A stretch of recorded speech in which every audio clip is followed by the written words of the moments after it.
Welcome back to Jerusalem Minute here on JNS TV. My name is Josh Hasten, correspondent for JNS News, along with Alex Traiman, CEO of JNS. We are in the JNS Media Hub in Jerusalem. Thanks so much for joining us. Top story, Alex. Over the weekend, the United States began to carry out a large military strike against the Houthi terrorist organization in Yemen. Of course, the Iranian-backed Houthis. Air and naval strikes ordered by President Trump. They took out radars, air defenses, missile and drone systems in an effort to open international shipping lanes in the Red Sea. This is a topic we've been discussing almost since the beginning, I believe, of Israel's war on October the 7th. It looks like the United States is taking meaningful action as opposed to the Biden administration, where they carried out, I would say, symbolic strikes against the Houthis. Well, I think this has been a long time coming, these strikes. Since the beginning of the war, as you mentioned, the Houthis have been attacking Israel with ballistic missiles. They've also been taking ships hostage, hijacking commercial vessels traveling through the Suez Canal, which is one of the world's busiest commercial waterways, forcing ships to go around the southern tip of Africa, adding weeks to travel and much cost to final consumers of the goods that are in those ships. In addition, the Houthis have been attacking U.S. vessels that have been trying to keep the commercial passageways open and trying to protect Israel from ballistic missiles. I believe something like 170 plus attacks on U.S. vessels by the Houthis, including just now over the last couple of days where they've sent explosive drones at U.S. vessels in the region. And the Houthis saying that they are going to meet the U.S. escalation with an escalation of their own. So, we don't know what the Houthis' motivation here is. Now, all of a sudden, it's clear that the United States doesn't want to tolerate the intransigence, the belligerence, malign activity of the Houthis, but the Houthis not backing down. Let's check out Secretary of Defense Pete Hegseth and his comments on the U.S. strikes. Well, it all went down because an era of peace through strength is back. Just like in his first term, President Trump had to deal with the weakness of President Obama and get rid of ISIS, and he did it more quickly than anybody else. We're sitting on 4 years of deferred maintenance from Joe Biden, where in particular, when you talk about the Houthis, they were allowed for over 100 times to shoot at U.S. Ships, to shoot at commercial shipping. 4 months ago, when we sent a ship through, it was shot at 17 times. Ships haven't been able to go through for over a year without being shot at. Freedom of navigation is basic. It's a core national interest. And President Trump has said, we will restore that and we will be unrelenting. I want to be very clear. This campaign is about freedom of navigation and restoring deterrence. The minute the Houthis say, we'll stop shooting at your ships, we'll stop shooting at your drones, this campaign will end. But until then, it will be unrelenting. We got the reports last night, Maria. The Houthi capital felt like an earthquake. Dozens and dozens of precision-heavy munitions dropping precisely on the targets that we wanted to hit, sending a very clear message. And the message is clear to Iran as well. And the president said it in his truth. Your support of the Houthis needs to end immediately. We will hold you accountable as the sponsor of this proxy. And I echo his statement. We will not be nice about it. This is not the Biden administration. The message is clear. We will come after the Houthis until they stop shooting at our ships, and the Iranians better stay out of it. So President Trump, he posted on his social media platform, Truth Social. He said to the Houthi terrorists, your time is up. Your attacks must stop starting today. If they don't, hell will rain down upon you like nothing you have ever seen before. Actually sounds a lot like what he was saying to Hamas, that all hell will break loose in the Middle East, directing these comments to the Houthis. And in addition, they also said, the administration, that they would actually directly attack Iranian targets in Yemen, not just Houthi targets who are sponsored by Iran, directly target Iranian facilities there, terror pads and whatnot in Yemen. Well, I think like you were mentioning, the similarity is that, the all hell to pay, it does sound like the threats that were made against Hamas, but here, these threats are being backed up by action. Right. The United States is now launched what they said is going to be a long-term military offensive if the Houthis do not back down. So I do think that the Trump administration is giving the Houthis an opportunity to surrender, to say, hey, okay, you're right. We'll stop. It's over. The commercial waterways are open. We'll stop hijacking ships. We shouldn't have done it. As far as we're concerned, the war is over. Then Trump will give the Houthis potentially a pass, a way to come down the ladder. But here, like we said, the Houthis are saying we're going to meet escalation with escalation. And I think that Trump is prepared to inflict this hell to pay threat, and they're already starting to do it. But I think what's more important here is that this is a warning to Iran, and I actually believe that this is more than a warning. This is the beginning of U.S. military action in the Middle East, something that the Biden administration was very hesitant to do, even though by all accounts they should have gone in and attacked the Houthis for interrupting the international shipping passage. But now I think we're starting to see this war pivot towards Iran. And if the Iranians think that there's not a military threat, a credible military threat on the table, now they see it. And I'm not certain that this is not going to move. There's a very strong possibility that this is what starts with the Houthis is now going to end up with Iran itself, a military operation against Iran and their nuclear facilities. And National Security Advisor Mike Walls essentially echoed what you just said in terms of it doesn't stop with the Houthis. It could lead to a direct strike on Iran. Let's go to that clip. What the president has as repeatedly said, is that Iran cannot have a nuclear weapon. All options are on the table to ensure it does not have one. And that's all aspects of Iran's program. That's the missiles, the weaponization, the enrichment. They can either hand it over and give it up in a way that is verifiable, or they can face a whole series of other consequences. But either way, we cannot have a world with the Ayatollahs with their finger on the nuclear button. We cannot have a situation that would result in an arms race across the Middle East. At the same time, you have a ceasefire negotiation taking place, Israel and Hamas, the war in Gaza. And U.S. Middle East Special Envoy Steve Witkoff on Friday blaming Hamas for stalling negotiations over an extended ceasefire in Gaza, making what he said were impractical demands. Let's check out Steve Witkoff. The Hamas proposal is a non-starter, Jake, and I thought the proposal was compelling. The Israelis were informed about it and advised about it beforehand, and after waiting for 2 or 3 days from Hamas, which is their usual mode, we got an unacceptable response. I'm not going to go into the specific details of what made it unacceptable, but it was totally unacceptable. I think there's an opportunity for them, but the opportunity is closing fast. What happened with the Houthis yesterday, what happened with our strike ought to inform as to where we stand with regard to terrorism and our tolerance level for terrorist actions, and I would encourage Hamas to get much more sensible than how they have been.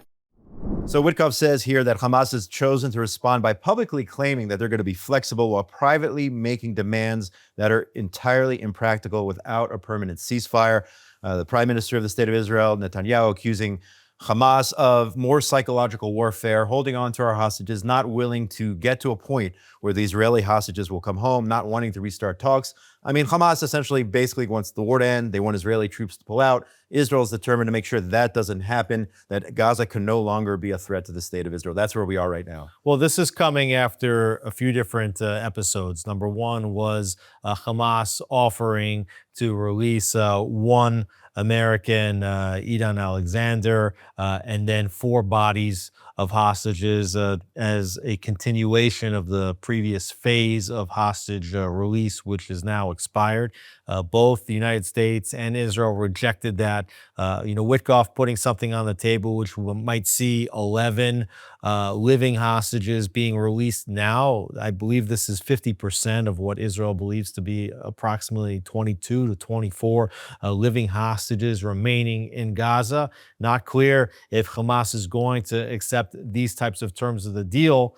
It also comes after Adam Bowler, who was designated or was about to be designated as a special envoy to deal with hostages, apparently went rogue, basically having direct negotiations with Hamas. That caused some kind of miscommunication with Israel, and Boller taken off of the case. And in fact, it was reported recently that Boller will not be appointed to a position of special envoy, rather that he'll work within the Trump White House office as an employee dealing with it without getting the special title, which would require Senate confirmation, and also that Boller will be taken off of the Israeli file. When you said he went rogue, do you think he decided on his own volition to negotiate with Hamas without consulting with President Trump? Or do you think he had his blessing but went too far with the comments he made following, essentially saying something like, oh, they're not such bad guys, and other things he was saying? Yeah, I think that's an important question that you raise. I find it very hard to believe that Boller would be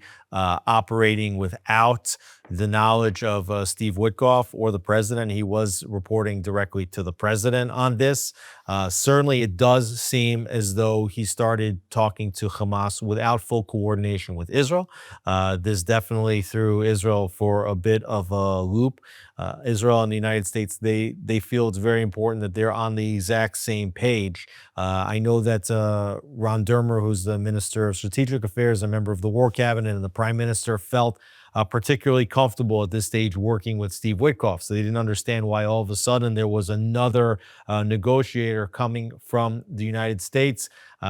So it appeared from Israel's point of view as you had some kind of rogue envoy negotiating. But I think that you're right. It was also the follow-up comments on the media where Boller seemed to take something that was bad and to make it worse by racing onto Fox and to some Israeli media, for that matter, to try to explain what he was trying to accomplish. And so now you have Boller off the case and Witkoff back. But we still have to take a look at these basic frameworks here and to recognize that the first phase of the deal that Israel had signed was a bad deal.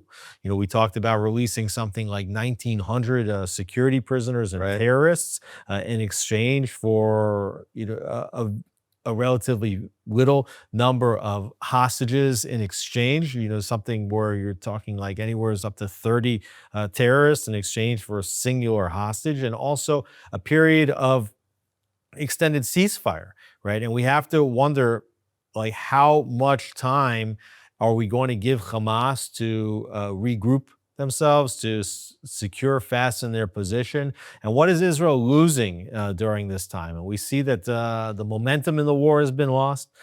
With each day, it seems less and less likely that Israel will go back to fight. You know, Israel says that they're going to go back to fight. The prime minister continues to talk about total victory on the one hand, but now we're just in an extended ceasefire period, and it's hard to know, you know, what comes after this. Witkoff's saying that there's a deadline.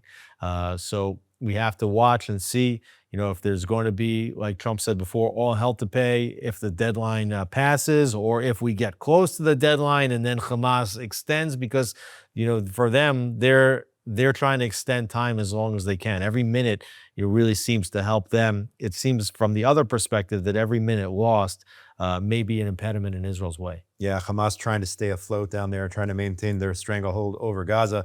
At the same time, a story which I think was probably top news over the last 72 hours here in Israel, a feud between Prime Minister Netanyahu and the Shin Bet head, that is Israel Security Services head, Ronen Bar. The Prime Minister the other day accusing Bar of blackmail in this feud, reaching unprecedented levels.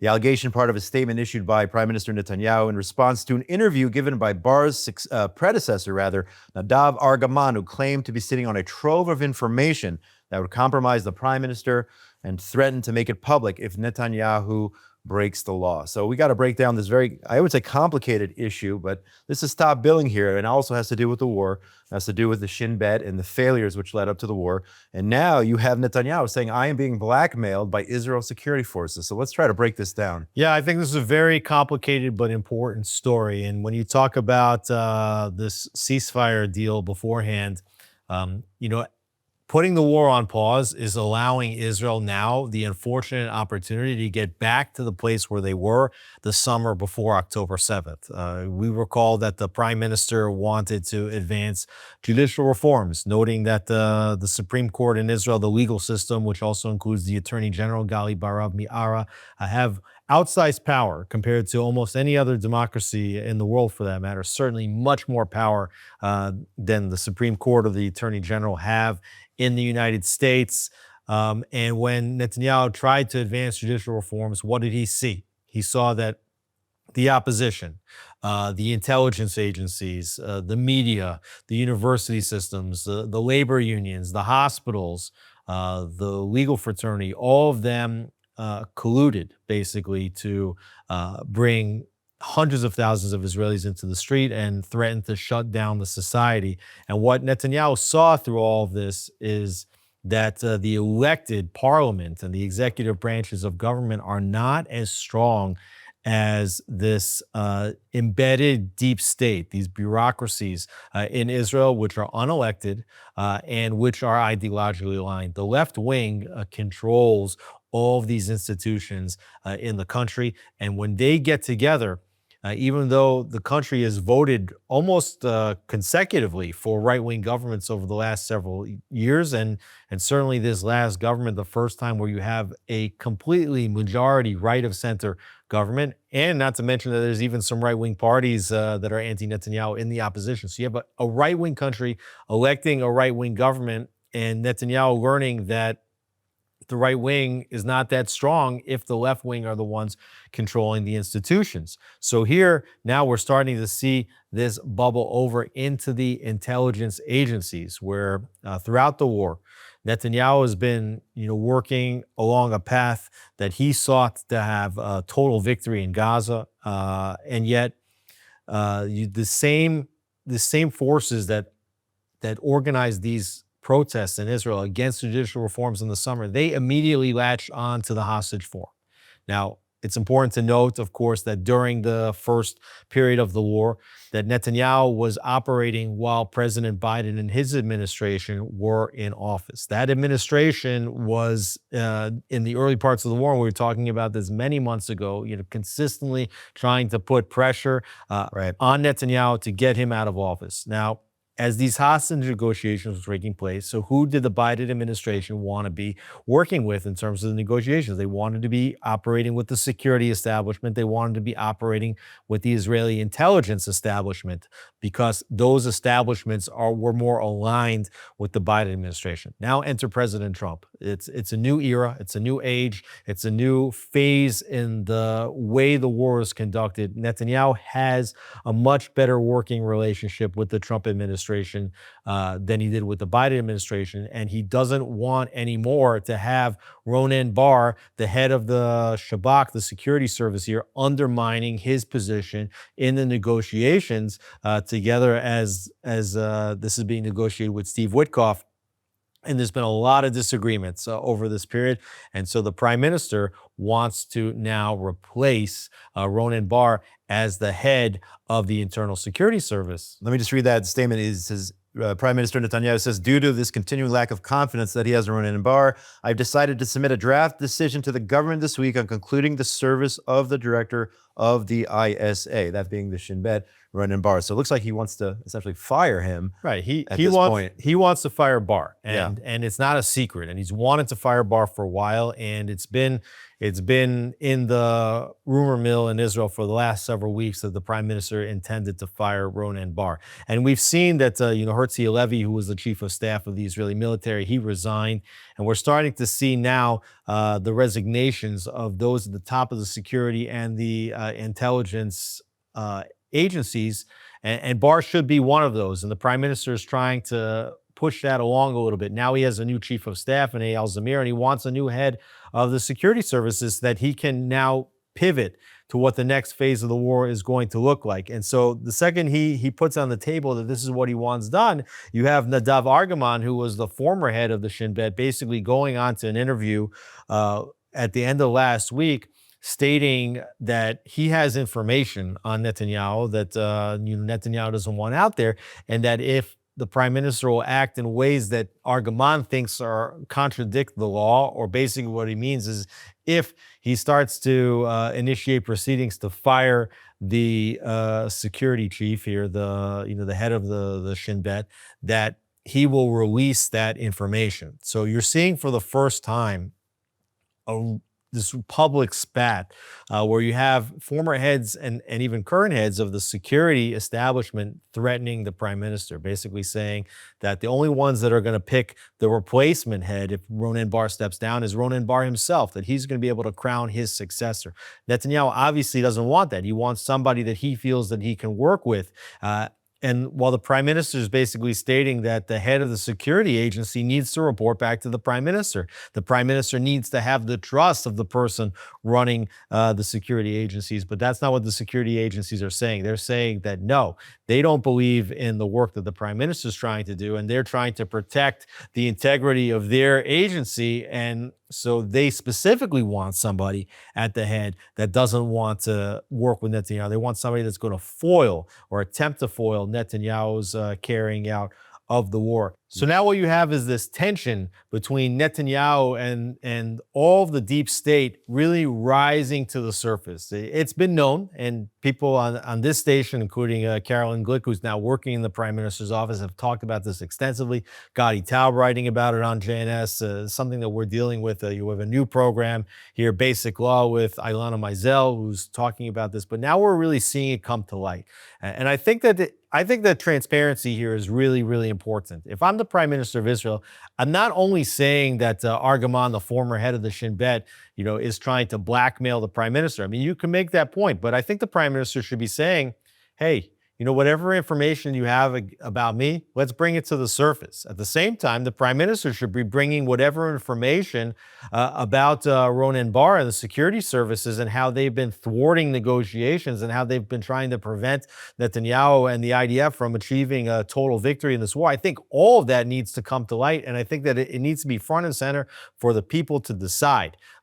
So we're seeing at the same time that Israel's been fighting this war against Hamas, Hezbollah, the Houthis, and Iran on the one hand. On the other hand, against all the international agencies, including the ICC, the ICJ, the UN Security Council, how Israel was fighting this war together against the Biden administration and the Western governments, that there's also a war being fought against this left-wing, self-selecting, unelected deep state here. And Netanyahu is being forced to contend with all this at the same time, while he's also undergoing trial, which is part of this war being launched by the judicial system here in Israel. So, and I think that part of this, again, is really coming to the surface at this time because we're in this lull in the war. And if Netanyahu would have been able to conduct this war as he wanted and not put a pause, you wouldn't have had this opportunity for this tension, this infighting between Netanyahu's camp, the electorate on the one, and the deep state on the other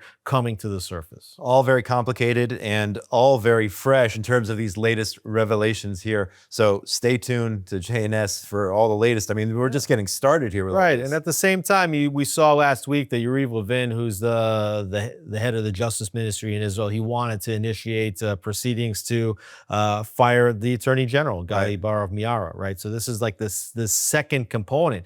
But we saw what happened when they tried to take down the first component in the judicial reforms last summer, and it turned into mass protests. So we're potentially on the cusp of this again. We could see a real domestic dispute spilling out onto the streets. Here, it's hard to know exactly where this is going to go. And part of this also is because President Herzog and the new Supreme Court Justice, Amit, they wanted to bring together an agreement to form a commission of inquiry into the war. And Netanyahu doesn't want there to be a commission of inquiry into the war, at least not one that's led by the Supreme Court, because Netanyahu believes that if the court is the ones that are leading the commission of inquiry, if they're the ones appointing the heads of the commission, that it's going to come out specifically trying to scapegoat Netanyahu. And ultimately, what does the left wing want? The left wing here in Israel, the deep state, they want Netanyahu out. That's their main goal, okay? And they'll do anything that they can. They're proving it. To get that main goal of getting Netanyahu out of office. And Netanyahu, what he's trying to do is to get Ronen Bar out, to get the Attorney General out, to replace the way in which the Supreme Court operates, to make it more in line with the way an American Supreme Court operates. And we really don't know how all the chips are going to fall here. I'll tell you one thing, public infighting is the last thing we need here, especially as the war continues. And on that note, I want to tell you a story here, what happened over the last several days. The IDF conducting operations against Hamas in Gaza. On Saturday, the IDF attacks 2 terrorists operating a drone in the area of Beit Lahia, that's in northern Gaza. So the IDF takes out these terrorists. Then you have a headline several hours later from the BBC saying the IDF carried out a strike and killed humanitarian aid workers in Gaza. So that all comes out. And just a little bit of time after that, the IDF says, what are you talking about? We killed terrorists in Gaza. These were actually terrorists who dressed up as journalists. And I think a total of 6 terrorists were killed, including one who participated directly in the October 7th massacre, and another who was just released in the very last hostage deal. He went right back to terrorism, affiliated with the Islamic Jihad. And once again, Israel being slammed in the media, accused of attacking aid workers. That was the headline. And several hours later, we revealed, no, these were terrorists dressed as journalists. And Israel took out 6 big terrorists in Gaza. Isn't that a surprise? That Real those surprise. that get released back into the society go right back to committing acts of terror, right? I think the number is like 50%, if not higher. I think it was 80%. Those released in the Gilad Shalit deal, I think 80% went back to terror. And more recently, over half go back to terrorism. It just goes to show again, what is the immoral nature of these prisoner/hostage exchange deals. And at some point, you got to hope that Steve Witkoff and Netanyahu are changing the game plan, right? You can excuse what happened from Netanyahu's perspective while Biden and his team were the ones authoring these deals. But now there needs to be a new paradigm. And what we're seeing is that we're negotiating with hostages, which is exactly what you don't want to do. But by the fact Negotiating with terrorists. that we're negotiating with terrorists Yeah. in order to get back the hostages, right? And what we're seeing now is that, we're operating in a period in which there is no ceasefire, right? The ceasefire period is over, right? And so now we're testing the waters here, the IDF carrying out limited targeted attacks on terrorists in the Gaza Strip. And we need to watch carefully to see whether this status quo, which is the ceasefire, and I do believe that Israel, for whatever reasons, and I don't know the motivation, but it seems like they want to allow the holiday Ramadan season to go by. I guess we're about halfway through the month of Ramadan right now, so about another 2 weeks left to try to get back whatever remaining hostages we can before then resuming the military operation. So it does seem as though we're creeping closer towards resumption of military operations. But again, every day that you're not there, you're not there. And we just have to see what the next steps will be. And if Eyal Zamir, the new chief of staff, and Netanyahu can work together in some way to put a battle plan in place, what that looks like. And then I think that the number one question after all of this is, what happens to the Gazan residents? And we've seen that Israel's taken some steps over the last several weeks to approach countries in Eastern Africa to see if they may be destinations for Gazan residents. We know that Egypt doesn't want to take them. We know Jordan doesn't want to take them. President Trump seeming to be backing off his statements that he's going to force them into Jordan and Egypt. They've rejected the Egyptian plan. Israel and the United States, they've rejected the Egyptian plan, but Israel still looks like they're trying to find some kind of solution. There's a lot of different puzzle pieces up in the air over here. And it doesn't help when the media lies and tells you these false narratives about what's really going on in Gaza, accusing Israel of directly and deliberately targeting these aid workers when they're really terrorists in disguise. This is why Hamas has been hiding among civilians. Hamas hides among journalists. They hide in hospitals. They hide among humanitarian aid workers. It's not the first time that Hamas takes up the appearance of humanitarian aid workers. This is standard fare for Hamas. This is the type of terrorist organization that we're dealing with. Certainly. At the same time, in Lebanon, just want to mention this quickly, Israel says they're going to remain in Lebanon indefinitely. Right now, Israeli troops at 5 strategic positions on the border.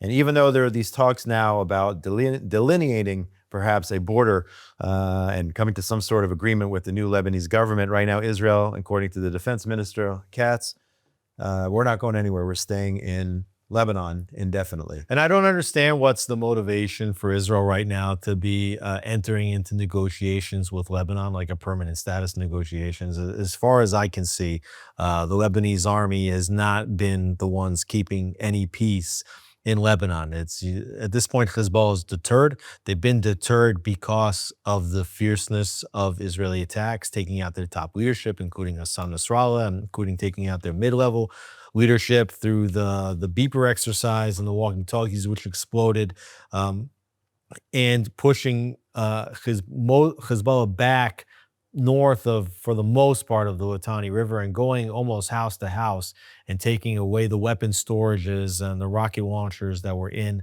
southern Lebanon, and then remaining in southern Lebanon. I think that Israel should just remain there. I don't know what the idea of negotiating is with them at this point, because the only party to any negotiations that has something to give that's tangible is Israel. I don't think Israel should be giving up anything at this point. Israel should be remaining firm where they are. They should be getting clear backing from the United States to maintain their positions.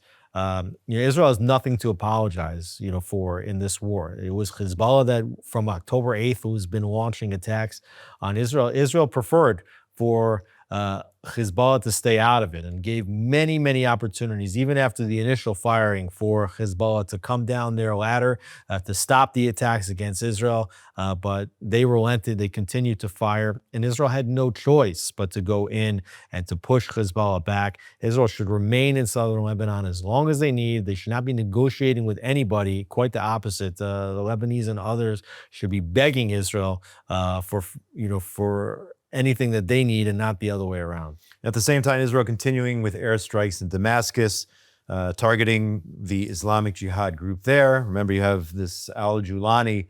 Last week, we talked about the fact that his regime murdered 1,000 Alawites and Christians, but Israel's still keeping its best interests in mind and taking out specific and strategic targets there in Damascus. I want to move on to a very interesting story. You had a delegation of about 100 Druze in Syria, religious elders, who were allowed to cross into Israel and visit some of their holy sites in the Galilee over the past week. The first time in 50 years that these people were able to come from Syria, make their way into Israel. And it just really shows you the kind of country Israel is.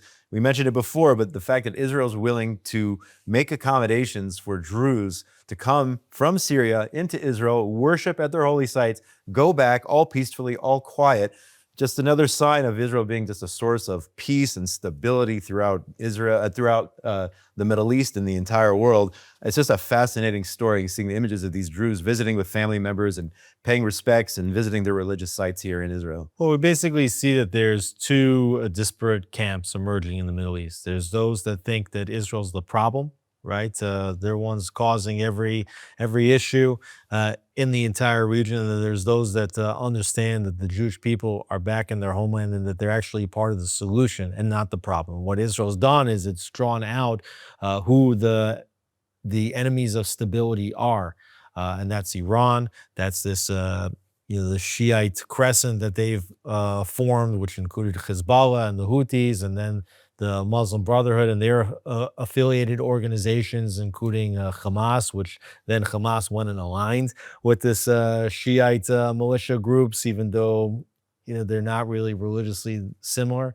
You have Turkey. So you have the sort of malign influences that want to squeeze Israel out of the region, and then you have those that recognize that Israel is the answer in the region, that they're the emerging superpower in the region. And the Druze, seeing, what the choices are here, because you have a large population of Druze in Israel. Druze are serving in the Israeli military, serving in the Israeli police, very loyal to the state of Israel here in Israel. And then you have Druze living in Syria, and they see what it means there. And you have al-Julani and his group showing their true stripes, attacking Druze, attacking Kurds, attacking Alawites, all the other minorities throughout Syria, Christians too. And recognizing that that the ones that can protect their religion is only Israel. You would think that the UN Human Rights Council would come out and praise Israel for doing what they did in this particular incident of the Syrian Druze, yet the exact opposite happened this past week. The UNHRC issued a report accusing Israel of genocidal acts, accusing Israel of carrying out sexual violence against Arab women, when we know that Hamas on October 7th carried out some of the most brutal sexual violence against Jews, against Israelis in the history of humanity. Nevertheless, here we go, the UNHRC, which Israel pulled out of just several months ago, targeting the Jewish state. I believe the United States also pulling out of the UN Human Rights Council. The UN Human Rights Council is one of the most anti-Semitic bodies on the face of the earth. And it's part of the diplomatic strategy of Hamas to use these agencies against Israel. And you see all the haters of Israel, what do? You know, in their social media posts and in their articles, they'll say, well, the UN Human Rights Council says this and this about Israel, and the International Criminal Court is, put out arrest warrants for war crimes for Netanyahu, the International Court of Justice accusing Israel of genocide, right? So, and then you have the Amnesty International and the Human Rights Watch and all the other organizations that are out there to build this collective narrative against the Jewish state, but they're being exposed. That's what's happening. And I think that what we're seeing right now, and just in this news report, you see that the Human Rights Council being exposed. You're seeing the deep state and the Israeli security agencies being exposed. We're seeing Hamas through their hiding among humanitarian workers being exposed. You're seeing them not being willing to negotiate in good faith for the release of hostages. They're being exposed. You're seeing a lot come to light right now, and that's all because the Trump administration is putting pressure on each one of these various elements, unlike the Biden administration, which was actually giving wind to all these elements. You mentioned earlier that we are in the holy month of Ramadan, a month that's supposed to be full of peace and tranquility and self-introspection or whatnot. Historically, that has not been the case, and that is why security officials this week are meeting here in Israel, specifically in Judea and Samaria, to discuss the situation on the ground, to ramp up and create a sense of, or a heightened sense of security. We're now past the second Friday of Ramadan. I believe it's 4 holy, especially holy days. It's a 4 month, Fridays, yeah. a month long. And here you have the top IDF brass getting together. They visited Hebron, the Cave of the Patriarchs, and visiting other strategic areas throughout Judea and Samaria to make sure everyone's on the same page to quell any possible threats which we can possibly see, as we've seen in years past during the month of Ramadan. Well, there was a shooting just about a week ago in the Samaria city of Ariel, terrorist attack. But for whatever reason, we've seen that terrorism has not really spiked during this month, because usually the Ramadan holy month is associated with major spikes in terrorist attacks. But I do think that there's a little bit of deterrence over here, where you saw Netanyahu and Israel Katz, the defense minister, go to Tulkarm several weeks back, stating that there would be a major military operation in Judea and Samaria. We haven't seen that major operation. It's strange to understand why they would go to those places and state that there would be a major operation if there hasn't, but some degree of deterrence has prevented this real outbreak of violence. But at some point, you do believe that the IDF is going to have to go in and do much more clearing out of these terrorist organizations across Judea and Samaria.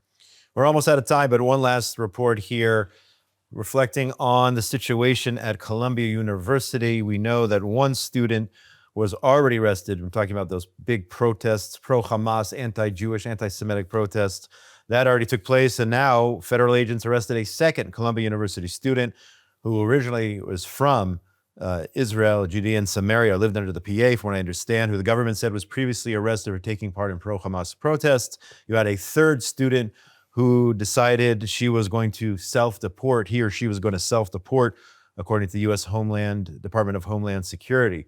So you have the Trump administration stepping in, cracking down on Columbia University. And at the same time, Secretary of State Marco Rubio saying in the days to come, you should expect more visas, which will be revoked as we identify people that we should never have let into the United States in the first place. Let's check out the clip, Secretary of State Rubio. In the days to come, you should expect more visas will be revoked as we identify people that we should never have allowed in because they lied to us. When they said they were coming here to be students, they didn't say they were coming here to occupy university buildings and vandalize them and tear them apart and hold campuses hostage. If they had told us that, we would never have given them a student visa. Now that they've done it, we will revoke those visas. And as the days go on, every time we have a chance to revoke them, we will, because it's not in the national interest of the United States for them to be here. The Trump administration cracking down on these violent protests on campus. And ironically, you have this other group who's decided to go out into the streets and fight for these people who spent all that time, I think it was last fall, protesting in support of Hamas, anti-Semitism, protesting against the state of Israel, targeting Jews, pulling off their mezuzahs off the doors. And you have yet somehow, a lot of them actually Jewish, I guess, at least in name, coming out and showing their support in New York and in other cities in the U.S., supporting these Hamas-loving protesters who the United States wants to get rid of. Yeah, and you had even Chuck Schumer last week, posting, horrible, that, his questions about whether, we're taking away people's First Amendment rights. I mean, I think that that's like one of the most disingenuous arguments that's being made over here, that people are saying that by deporting Mahmoud Khalil and others that you're taking away First Amendment rights. First of all, rights are for citizens of the country, okay? If you're not a citizen, it doesn't mean that you have all of the same rights that everybody else has. Like, for example, the right to bear arms, right? You don't confer a right to bear arms on anybody that has a green card, right? That's the Second Amendment. So the First Amendment right does not necessarily go to everybody in every situation. Second of all, what happened on the campus at Columbia and elsewhere, that wasn't First Amendment rights. It wasn't just like a peaceful sit-in. They were taking over buildings. They were intimidating Jewish students. They created a situation which was dangerous, and they're supporting a terrorist organization, acts of terror. They're on campus calling for intifada. Now, next thing you know, they're going to tell you, well, intifada means it means peaceful civil disobedience. Right, and the river to the sea doesn't mean we want to take over the entire state of Israel. Yeah. We're going to try to convince you of that. Yeah, sure. So, we're seeing that the Trump administration definitely taking anti-Semitism seriously. They are attacking the campus, not just on the issue of anti-Semitism, but this is definitely like a banner issue for them. It's a pivotal issue, and it's nice to see that perhaps these universities are going to be forced to prevent acts like we saw last year when campuses were taken over by pro-Hamas students and also outside agitators, and finally Mahmoud Khalil and others being held accountable for what they're doing. That's the only way you're going to deter future incidents. Yeah, I'm hoping to see more and more of this as time goes on more campuses, taking out the trash. That's what this is really all about. And that's all the time we have for in today's episode of Jerusalem Minute. Josh Hasten here, correspondent for JNS News, along with Alex Traiman, CEO of JNS. Of course, we want to thank the people behind the cameras, behind the scenes, Zach Sickerman, Yuri Svirtsky, Timur David Aklin, and Ryan Lifshitz. Make sure you tune into all the great programming offered by JNS TV, and go to jns.org for all the latest breaking news from Israel, the Middle East, and the entire Jewish world. Shalom from Jerusalem, from the JNS Media Hub. Have a great week, everybody. We'll see you next week.